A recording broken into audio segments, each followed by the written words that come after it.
Jane is on the move. Yeah. Her 2 young daughters in tow. She's just a very happy little girl. Say hi. Step by step down the streets of central Phoenix with nowhere to go. We first met Jane in November 2022. When the baby comes, I should hopefully have a place by then. At that point, she was homeless and pregnant, living out of their SUV. We've changed her name due to her circumstances. You know, at least we have our vehicle to sleep in. There's a lot of homeless people that don't even have that. 9 months later, at the end of August, Jane is still homeless with her new baby, now 8 months old, She loves her sister so much. her 5-year-old, and her partner. Not right now, we're gonna go with Dad. Over the past few years, the couple said they lost their jobs, then their savings, then their housing, I don't know if you see that wooden trailer down there. and it's been a slippery slope ever since. I don't know, it's like every time we think we're gonna come up, something always comes and knocks us back down, but even harder. Her partner just finished building this box by hand to help care for the girls. Yeah, so right here is the water for the shower, and then right here we have the AC. It's like a table. Their will to survive, both savvy When we shower, it just shoots out and it drains right down there. and sad. It's a place for them to put their head for the night, you know? Let this all sink in.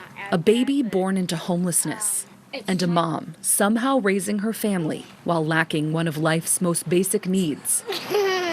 As resourceful as this all is, We've applied in every place that we're supposed to. We're doing everything that we're supposed to do. Jane doesn't want her family spending the night in this box. It's not like we're just saying, oh well, you know. We're not. We haven't given up yet. She's been on a county-wide wait list for shelter space since at least July. We really need the help, and we can't even get it. You have to jump through a lot of hoops and clear a lot of obstacles when you're in the homelessness system, and it brings a lot of trauma to a family that's already experienced more trauma than you and I can possibly know. Jackson Fonder is the CEO of You Mom New Day Centers, which keeps track of the family shelter wait list in Maricopa County.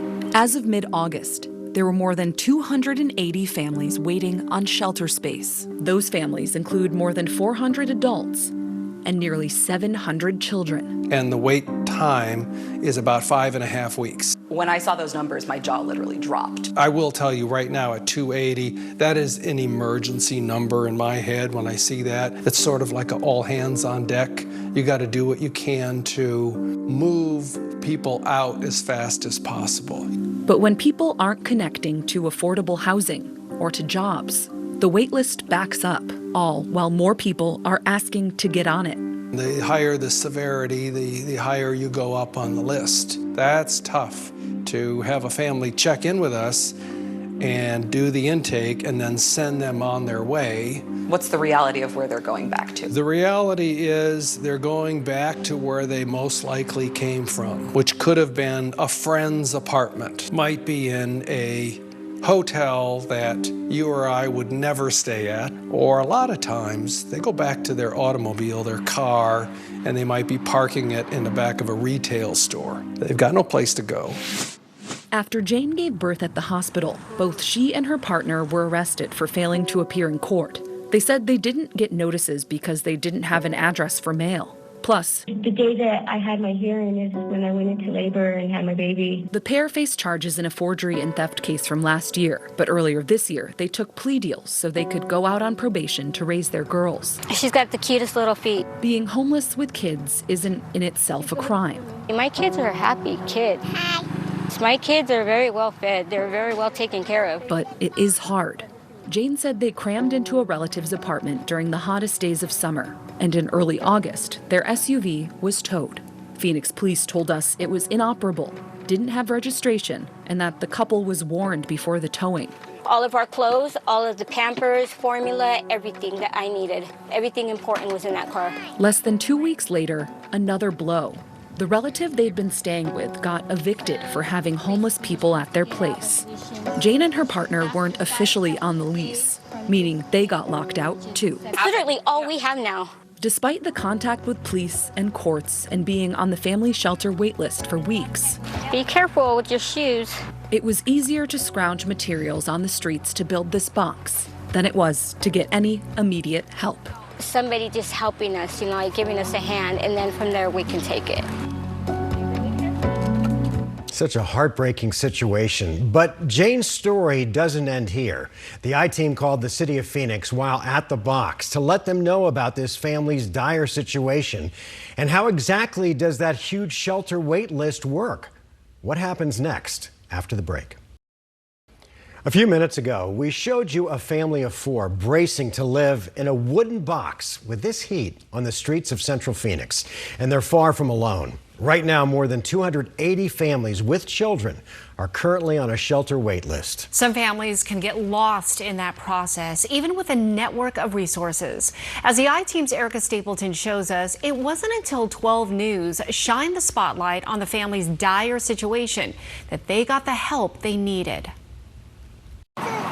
In the hole, that's homelessness. We're so drained. We're so tired. Jane and her family are deep down. I don't even know how we do it sometimes. Their few belongings all crammed into this box her partner built by hand. He's a true life handyman.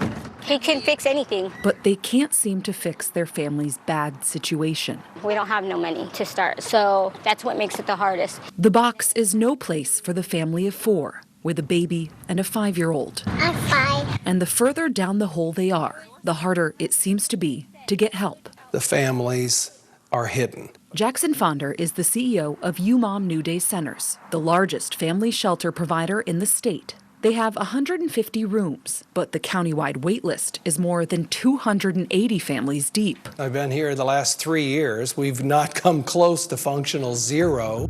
The constant need stemming from a lot of reasons.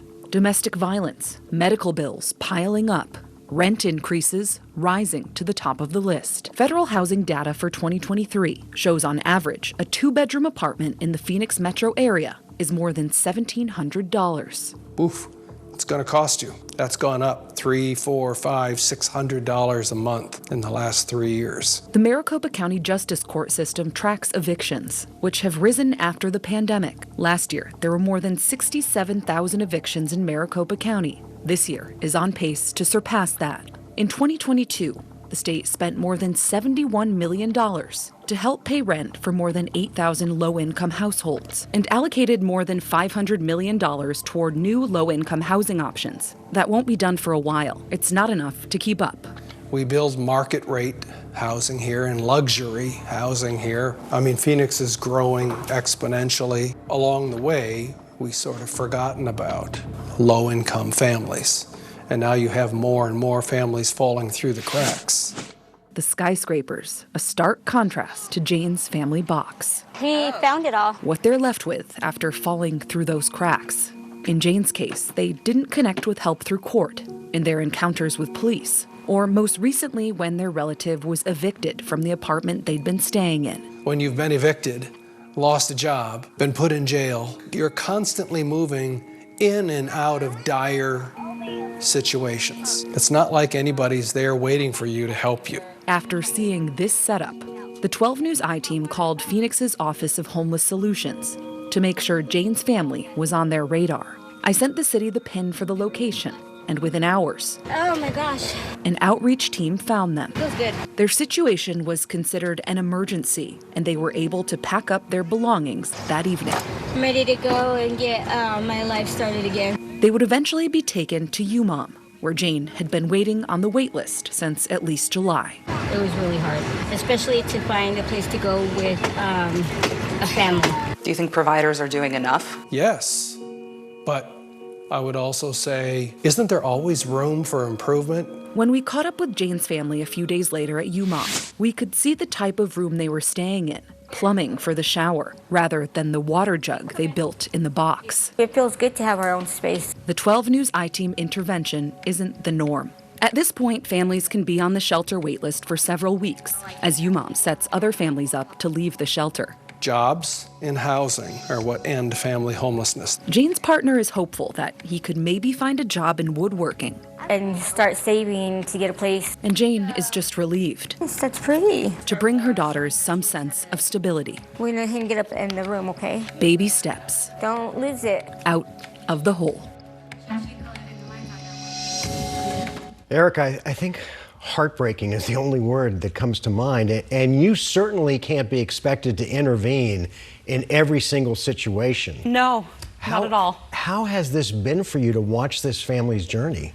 You know, I think about them often because, you know, when you meet someone who's pregnant, you wonder what's going to happen with the baby. And unfortunately, it was hard to keep in touch with her because there's, you know, not always internet access. There's not always a phone that they're always they have. on the move. And that makes it harder for them to get jobs and just caring for the girls and finding food. There are other things that have to be prioritized, and there's just no stability. So you can see why you just keep falling further and further down into that hole. But something that families can try to do now before they get to that rock bottom point is called 211. That is what the county, that's what all the providers are trying to get people to do so they can connect with the right people to hopefully get them into a better situation without waiting several months or weeks. Well, we're so glad they got the help that they Yes. desperately needed.